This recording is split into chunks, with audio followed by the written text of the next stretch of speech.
Students, 1:30 की zoom class में आपका स्वागत है। देखिए, C++ के अंदर हमने ऊप्स का कंसेप्ट स्टार्ट किया था और कल की जूम क्लास में मैंने आपको यह कहा था कि आज हम ऊप्स की फीचर्स डिस्कस करें।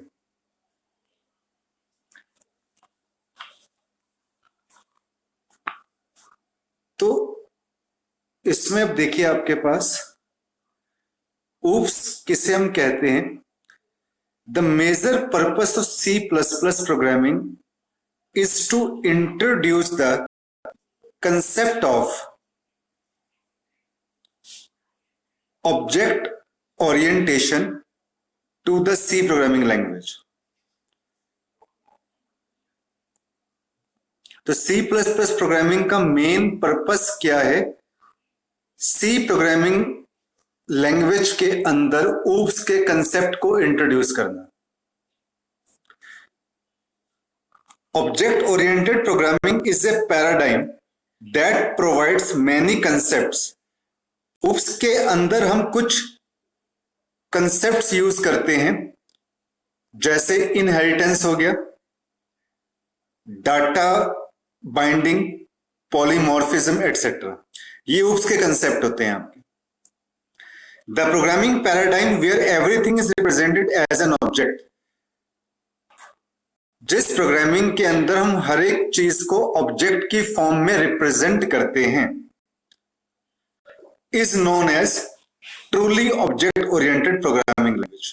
तो उसे क्या कहा जाता है? Truly object oriented programming language कहा जाता है। C++ के अलावा एक और लैंग्वेज भी आपके पास है, स्मॉल टॉक।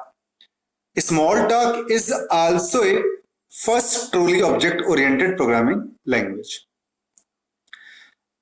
अब ऑब्जेक्ट्स क्या है? मैंने आपको कल भी बताया था ऑब्जेक्ट का मीनिंग क्या होता है। Object means a real world entity such as pen हो गया, चेयर हो गया, टेबल्स हो गया। ये सब क्या है? ये रियल वर्ल्ड एंटिटी है। Object oriented programming is a methodology or paradigm to design a program using classes and objects. तो C++ के अंदर हम प्रोग्राम कैसे बनाते हैं? क्लासेस और ऑब्जेक्ट्स का यूज करते हैं। It simplifies the software development and maintenance by providing some concepts. तो अब इसमें देखिए, ऊप्स की कौन कौन सी जो आपके पास मेन फीचर हैं आपके पास। नंबर 1 फीचर आपके पास क्या आती है? ऑब्जेक्ट।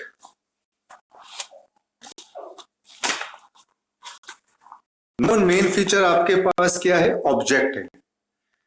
ठीक है, तो ऑब्जेक्ट हम किससे कहते हैं? Any entity that has state and behaviour is known as an object.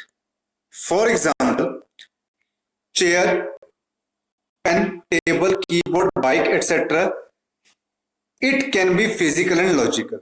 तो जो ये पेन, टेबल के यहाँ पे हमने देखिए पिक्चर भी एक बनी हुई है।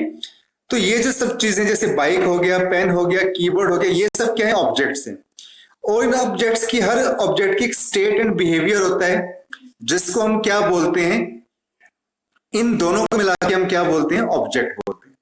अब फॉर एग्जाम्पल है, जैसे चेयर है, तो चेयर की भी कुछ प्रॉपर्टीज होंगी। जैसे चेयर आपके पास है, तो इस चेयर का कलर कैसा है, ये चेयर साइज में बड़ी है या छोटी, ये क्या इस चेयर की प्रॉपर्टी है। ठीक है। और क्लास हम किसे कहते हैं? What is the meaning of class?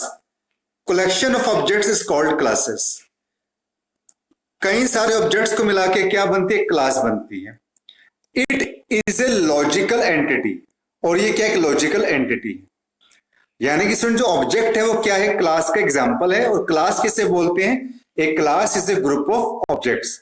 जैसे मैंने कल के आपको जूम क्लास के अंदर एग्जांपल दिया था, जैसे मान लीजिए फर्नीचर हो गया, तो फर्नीचर क्या हो गई? आपके पास क्लास हो गई। और जो टेबल है आपके पास, चेयर है, ठीक है, वो सब क्या हो जाएंगे? ऑब्जेक्ट्स हो जाएंगे। Animal is a class, lion and tigers, ये सब क्या हो जाएंगे? ऑब्जेक्ट्स हो जाएंगे। तो ये दो फीचर्स ऑब्जेक्ट ओरिएंटेड प्रोग्रामिंग की ये हो गई। थर्ड फीचर आपके पास क्या आती है? इनहेरिटेंस। इनहेरिटेंस का मतलब क्या होता है? When one object acquires all the properties and behavior, all the properties and behaviors of parent object, that is known as inheritance.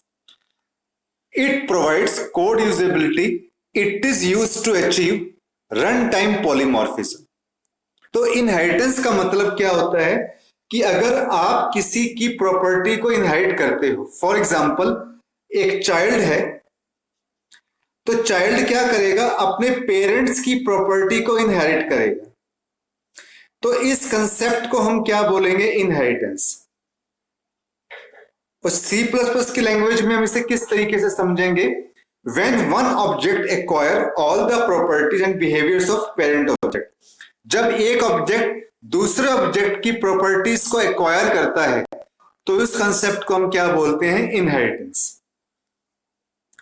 ठीक है, इनहेरिटेंस के अलग अलग टाइप्स होते हैं, ये हम बाद में डिस्कस करेंगे। अभी हम ऊप्स की मेन फीचर्स को हम डिस्कस कर रहे हैं। जैसे पहली मैंने आपको ऑब्जेक्ट बताई, दूसरी मैंने आपको क्लास बताई, थर्ड आपके पास आ जाता है इनहेरिटेंस। नेक्स्ट जो इसकी मेन फीचर आपके पास आ जाती है, नेक्स्ट पॉलीमॉर्फिज्म। तो पॉलीमॉर्फिज्म का मीनिंग क्या होता है, when one task is performed by different ways, that is known as polymorphism। अगर आप एक काम को डिफरेंट तरीकों से करते हो, इन डिफरेंट वेज में आप करते हो, तो उस कंसेप्ट को हम क्या बोलते हैं, polymorphism. For example, to convince the customer differently to draw something. For example, अगर आप कोई शेप या रेक्टेंगल आप ड्रॉ करते हो, तो that is the concept of polymorphism. Poly का मतलब क्या होता है, मैनी, और मॉर्फिज्म का मीनिंग आपके पास क्या होता है, फॉर्म। पॉलीमॉर्फिज्म, मैनी फॉर्म्स, एक काम को डिफरेंट तरीके से करना, उस कंसेप्ट को हम क्या बोलते हैं, पॉलीमॉर्फिज्म बोलते हैं। तो पहली की फीचर हो गई आपके पास object. Object is an instance of a class. Second feature क्या होगी आपके पास, क्लास होगी। What is a class, a class is a group of objects. Third feature क्या होगी, इनहेरिटेंस। अगर एक ऑब्जेक्ट दूसरे ऑब्जेक्ट की प्रॉपर्टी को इनहेरिट कर रहा है तो उसको हम क्या बोलेंगे, इनहेरिटेंस। नेक्स्ट फीचर क्या होगी, पॉलीमॉर्फिज्म। तो ये उसकी फीचर्स होती हैं जिसकी वजह से हम ये कहते हैं कि वो जो ऊप्स का कंसेप्ट है, जो प्रोग्रामिंग लैंग्वेज है, वो truly object oriented programming language है। इन C++,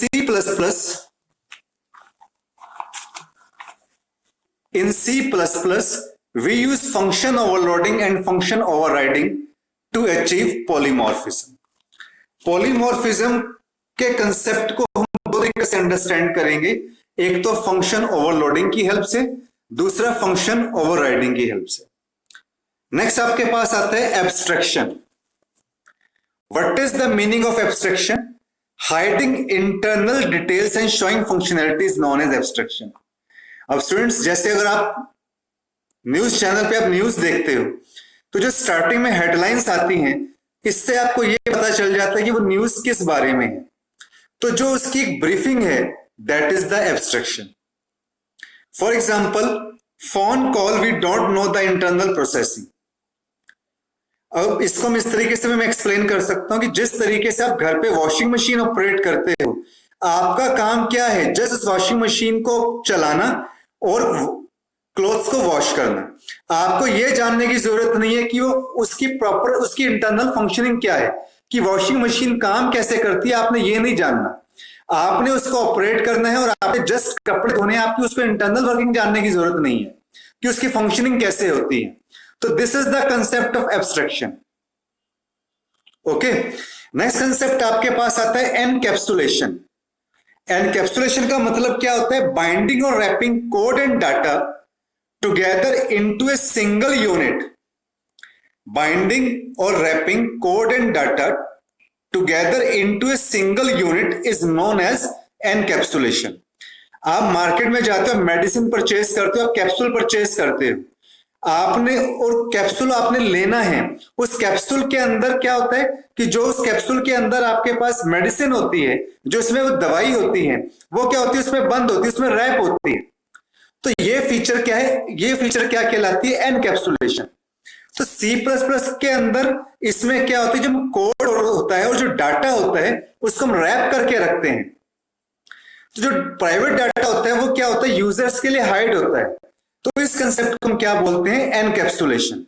तो उसकी यही सब मेन फीचर्स होती हैं। पहली ऑब्जेक्ट बताई, दूसरी मैंने क्लास बताई, तीसरी मैंने इनहेरिटेंस बताई, फोर्थ मैंने आपको पॉलीमॉर्फिज्म बताई, फिफ्थ मैंने आपको एब्स्ट्रैक्शन बताई, नेक्स्ट मैंने आपको एनकैप्सुलेशन बताई।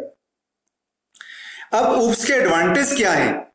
जो सी लैंग्वेज हमने पढ़ी थी वो लैंग्वेज कौन सी थी, प्रोसीजर ओरिएंटेड प्रोग्रामिंग लैंग्वेज थी, और जो सी प्लस प्लस है वो ऊप्स ओरिएंटेड प्रोग्रामिंग लैंग्वेज है। तो एडवांटेज क्या है ऊप्स के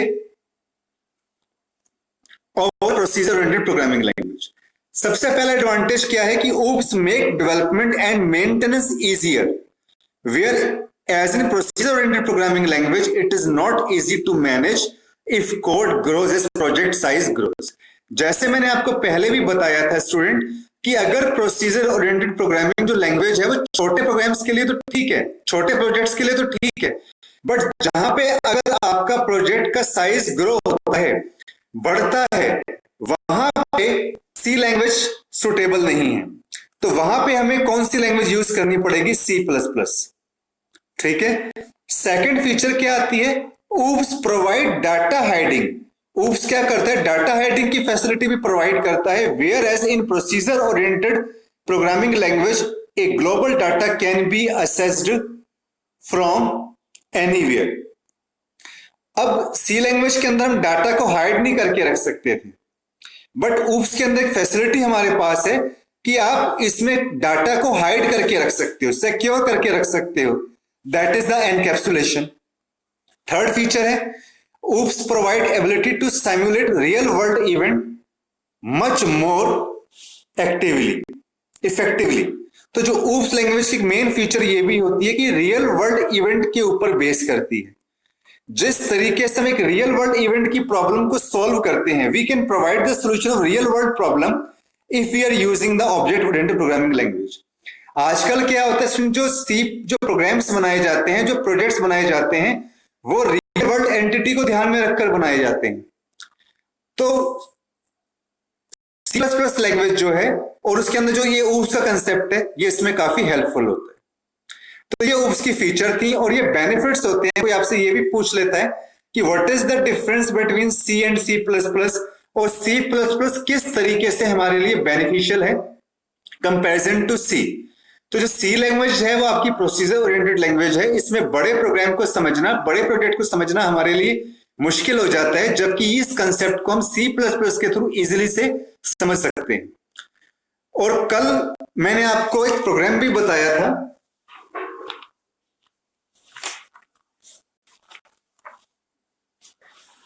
कल देखिए मैंने आपको जो इसमें प्रोग्राम बताए थे कि हमने क्लास ली थी, स्टूडेंट ली हमने क्लास, जिसमें हमने पब्लिक का यूज किया।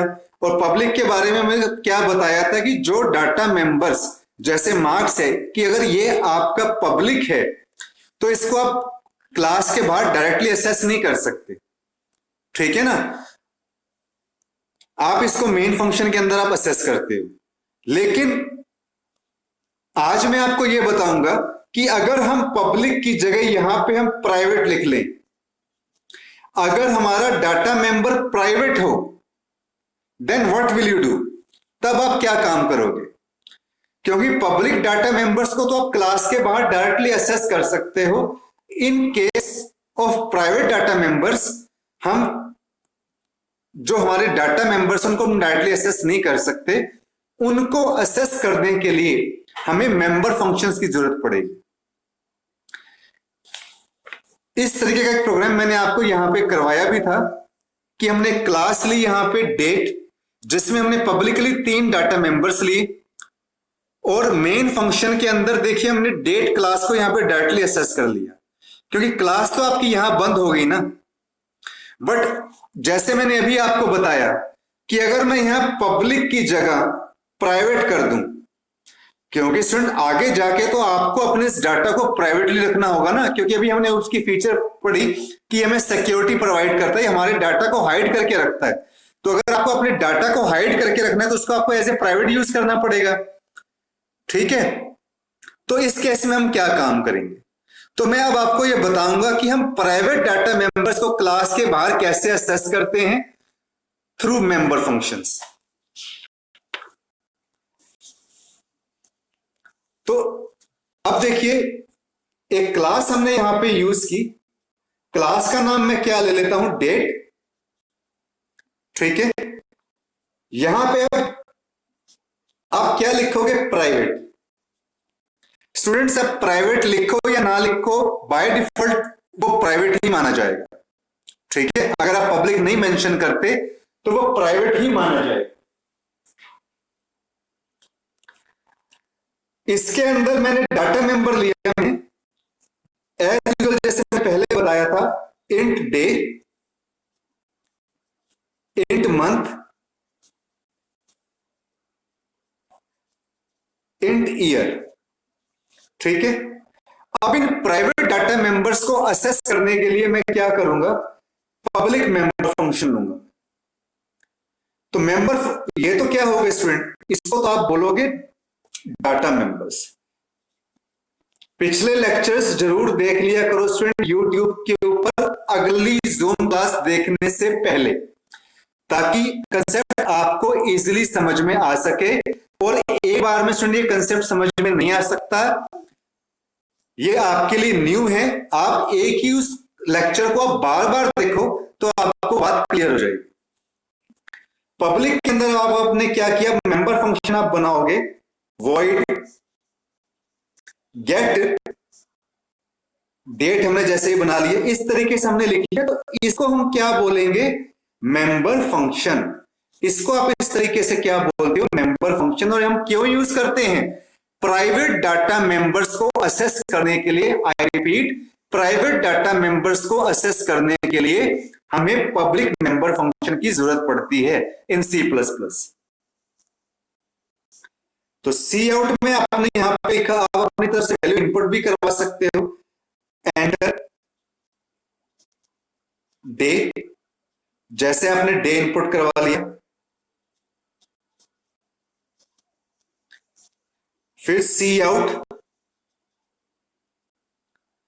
अब हम इनपुट करवाएंगे, पहले डे इनपुट करवाया, अब हम मंथ इनपुट करवाएंगे।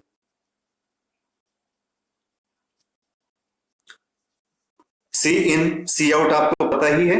अब आपने यहां पे मंथ इनपुट करवा ली। अब हम इसी तरीके से ईयर इनपुट करवाएंगे, सी आउट,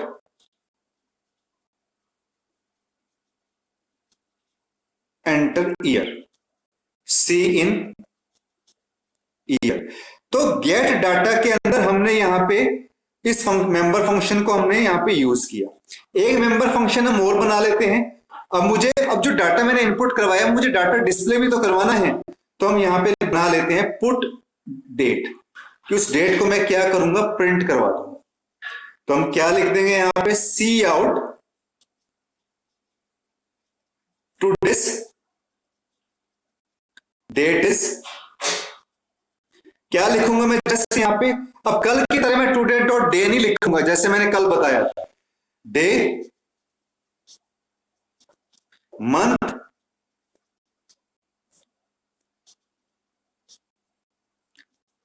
ईयर।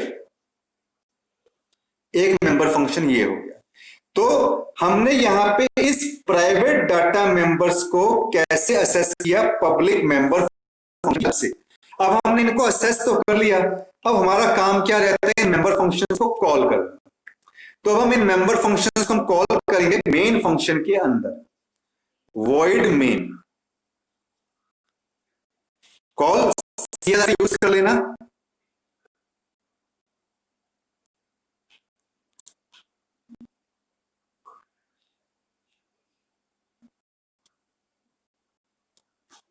हमारे पास क्लास का नाम क्या है, डेट।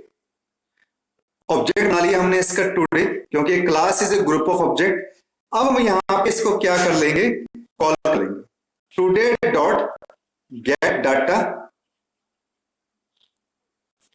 और टुडे डॉट पुट डाटा या डिस्प्ले डाटा, जो भी आपने नाम लिखा होगा, आप इधर पुट डेट लिखा है तो आप पुट डेट कर लो, ठीक है, वो नाम है, इसमें आप कोई भी नाम ले, नाम आप कोई भी ले सकते।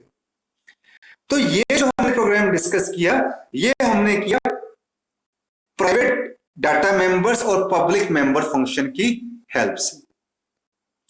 तो आप इन लेक्चर्स को बार बार देखिए, तभी ये कंसेप्ट आपको क्लियर हो पाएगा। आज की इस जूम क्लास में हम इतना ही डिस्कस करेंगे। अपने कमेंट्स जरूर आप व्हाट्सएप पे शेयर किया कीजिए कि आपको लेक्चर समझ में आया या नहीं आया, रिटन मटेरियल है वो आपको नजर आ रहा है या नहीं आ रहा, वॉइस आपको क्लियरली नजर आ रहा, सुनाई दे रही है या नहीं दे रही। Okay students, thank you.